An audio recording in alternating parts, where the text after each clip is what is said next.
14, 15, 16-year-old kids getting stabbed. It's not like what you see on TV. It's not like what you see in rap songs. That's not what it's about. The reality is that the gangster life is rough. Laters got jumped by SEK at a rave. And this guy, man, I gotta give him props. And how many were there? It was about 3-4 of them. 3-4 of them, they didn't get his hat. Like, he stood his ground. We're both working on trying to get the youth away from that kind of nonsense with the love for the one true God. Because we didn't come from a place of love. No, it was rough, bro. Growing up was rough. I remember this guy in his home, nothing but guns. Am I lying? Some things don't change.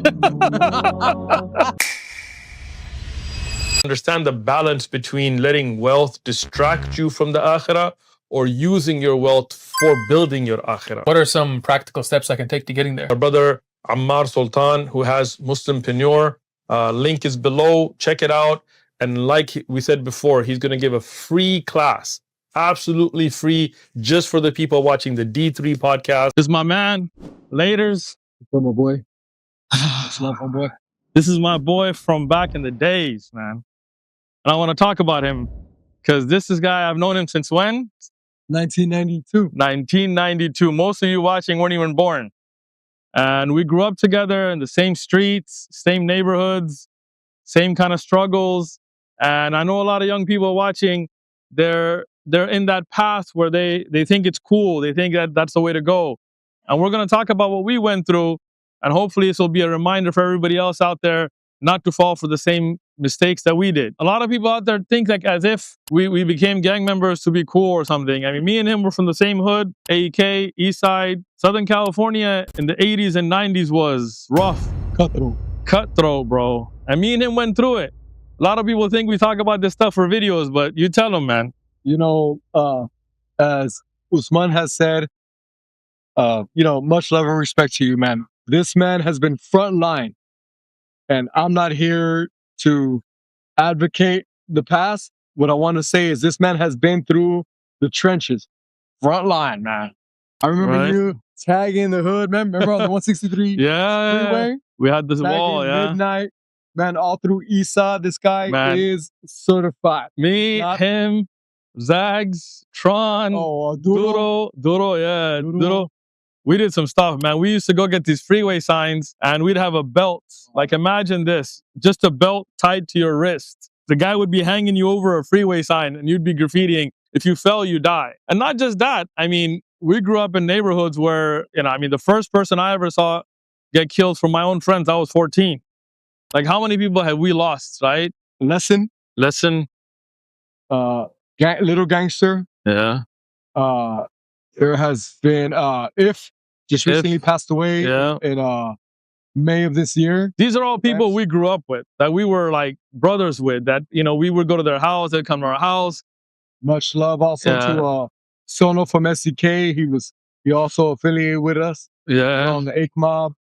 A lot of homeboys have died. Yeah. I mean, if you look like the Eastsiders, you have Diablo, Travieso, Boxer, all these people that we grew up with, Chapo, the original, not the second or third.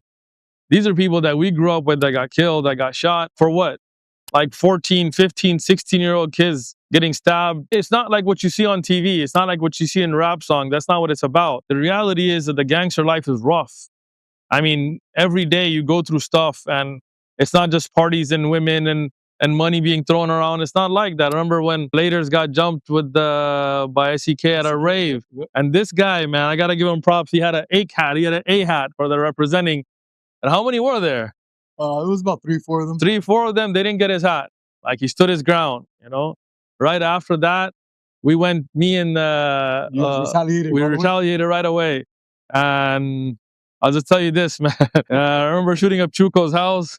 we put people out of commission. I'm not going to talk more because we don't really talk business on camera, but that's how we were. We were that close growing up. And listen, man, I'm going to tell you, this guy, if there's anybody out there on social media, no matter where you're from, has any doubt, we can verify him. He can go to the east. He can go to southeast. Everybody knows who Loke is, certified in the streets. And what we did, we don't want to repeat or talk about. What we're here to is spread the message of love and peace. Exactly. And Laters, he's a Christian, but we chop it up. and we're both working on trying to get the youth away from that kind of nonsense with the love for the one true God. And this guy knows a lot about Islam. He's on his way, inshallah, right? Inshallah, man. So let's talk a little bit about you. How did you come to know? Yeah. So what happened with me, as you remember, back in the days, it was me and you. And a bunch of us. We were doing all kinds of crazy stuff. And once a lot of the killings started to kind of make me think about, what's the point of life? I started to study religions. Growing up, I went to church. All of my friends were either Christian or Catholic or whatever, right? So, we used to, even me and Duro, and we used to go out churches. People thought it was going to fix us. But a lot of the churches, they don't come real with it. A lot of them just about money. They don't want to answer questions. A lot of them just be like, donate. And, when I'd have questions about the Bible or contradictions, they didn't really answer me, So I kind of went on my own little journey. I started to research different religions, even though like I'm Pakistani, ethnically Pashtun, but like I didn't really click with Islam because I didn't grow up with any Muslims. I didn't have any Muslim friends. With us. Exactly. And I grew up Mexican, bro. I was from the Raza, We grew up, doing all quinceañeras. Real. That's how we grew up, right? And, but when I started to study, like when I was 18, and I tried to really figure out what's the purpose of life, because you get sick of burying your friends and not seeing a purpose what they died for. Like think about it today, like those street names, like us and SEK used to go at it, right? I mean, SEK was kill on sight, like it was on, right? And now they're all homeboys. Now it's the beef's over, right? Like what the heck, I was hearing about homies getting tattoos by SEK guys in the pen. I was like, what, man?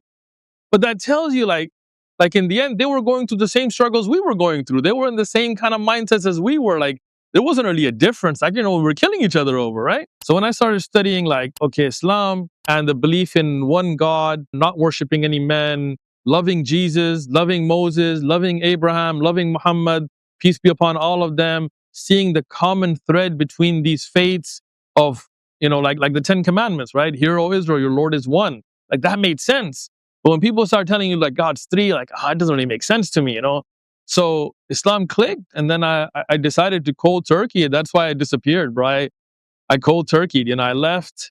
A lot of people thought I was dead. Rumors were going around that I got shot. Yeah. That you died. Yeah, and I let those rumors go because you know what? I preferred it that way. Yeah, it got me out, because like we did dirt, right? And people don't forget that kind of stuff. You put somebody's cousin in a grave, they don't forget that vendetta, right? So if people thought I was dead, it was better for me. I moved out. I went to Pakistan. I went to Dubai. I studied. I learned Arabic. I learned the Quran, and it just changed my life. I got married. I got my son right here, Musa. I got my other son, Yusuf. They're my roll dogs now. That's my homies right now, man. We go anywhere. We go together. I started thinking about all the people that we grew up with, and I started chopping up with a lot of them and try to get them out. I don't know if you remember a guy who used to write Irie. Andre, he got out. Yeah, he's Muslim now. He moved out to Detroit. Duro's Muslim. His brother Ammar is Muslim. So they kind of got away from all that. Bruce and his younger brother Ammar, I see him all the time. I try to then, change it to being a positive influence, I mean, we were supposed to do this with a bunch of other guys too, but those that are still active can't be on video, But me and Laters, we both out. Laters fixed his life up. You got a beautiful daughter now, right? Yes, sir. Yeah. Beautiful daughter, beautiful wife. I love you, Cindy. My mother, Miriam. Yeah. And it's a beautiful dynamic. And whether you're Muslim, Christian, whatever it is, the fact that you have decided to change your life to give to others and come from a place of love is how it starts. Yeah. Because we didn't come from a place of love. No, it was rough, bro. Growing up was rough. I remember this guy in his home, nothing but guns. Am I lying? Some things don't change. No. But, we grew up. They used to call me shooter. I mean, because I like guns. Yeah. And low cat guns, man. Yeah. And you know what? I don't want to glorify the past that we went through. What I want to focus on is what you're doing to the community. Yeah. Is pushing it forward. These are lost young men that don't have the father figure. Yeah. And we're here to steer them in the better direction. Dr. Maz, how can you help the brothers? Alhamdulillah, we started an agency called the Halal Cattle Club 5 years ago. And alhamdulillah, essentially our aim is to focus on people who are already making really good money annually. And what we want to do is we want to help turn that into wealth for them. Because at the end of the day, one of the major issues I found as a dentist was that I was making really good money, 6 figures a year, but I'm only making good money when I'm sitting in the dental chair and I've got a patient in my chair and I'm working on them. Whenever I take some time off, whenever I've got like a little protectors, if I had an injury, as soon as that happens, boom, income stops. That was a huge stress for me. Somebody wants to get a hold of you, put the link in the description, put that QR code so he can get a hold of the brothers, so he can give you the information you need to be financially independent, inshallah. Because for us, it wasn't like a lot of people think we got into that stuff because we wanted to be cool or something, but that's not what it was like. Like, we were thrown into the fire. Like, we went to school in areas where you had to survive. Everybody knows your mom. Yeah. Everybody knows your mom, that she, where she taught at. Yeah. All the homies all went to Wilson. Yeah, my mom was amazing. And my mom, may Allah bless her. She's still alive. May Allah give her a long, pious life. She used to teach in one of the roughest neighborhoods. And all the gangsters were scared of her. Yeah, man. But she was a single. I used to stay the night at your house. Yeah, you did. Yeah. You always welcome me home. All the homeboys. You always, you know what? Loke never carried a bad name. Yeah, always had respect and love. And the reason why is because he showed it to other people too. Yeah. We had people in our neighborhood that were shady, double crossers, snakes, Yeah. and Rats what and you did snitches. was show love to everyone. Yeah. I remember I used to stay night at your house by Helix. Yeah, that's right. I remember your dad was he used to make dad, your dad passed away. What happened? Away, yeah. I don't even know, bro. He took his own life. Oh, that's rough, man. Yeah, back in 2000. Out here or where at? Yeah, out here. Yeah. That's rough, man. See, that's the kind of struggle we go through. Like, you guys, young kids worry about their Wi-Fi doesn't work and they be throwing tantrums. Man. You don't know, man. You don't know the rough. Much love to Zags. Yeah. Much love to Rhino. Much love to Paulo. Much love to the homies that always have my back. Going through this bullet.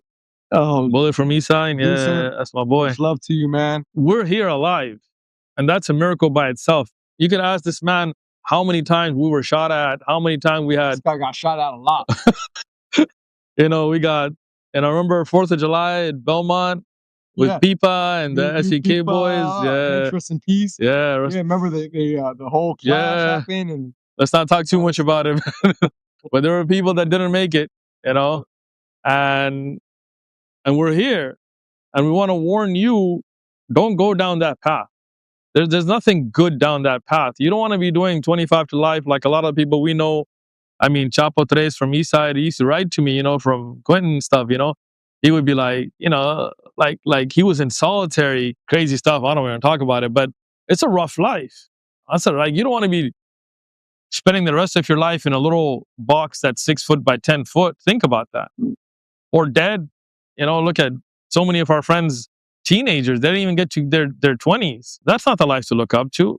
But when you're good with God, when you have that tawheed, you have that firm belief, and you pray, you fast, you be a good father, you be a good husband, you be a good member of society, you can hang your head high. You may not walk into clubs and people run and duck like back in the days, but you're still alive. Me and Schemer from Hemlock. I don't know if you remember. Schemer, Enrique, Kiki, That's a Kike. Really?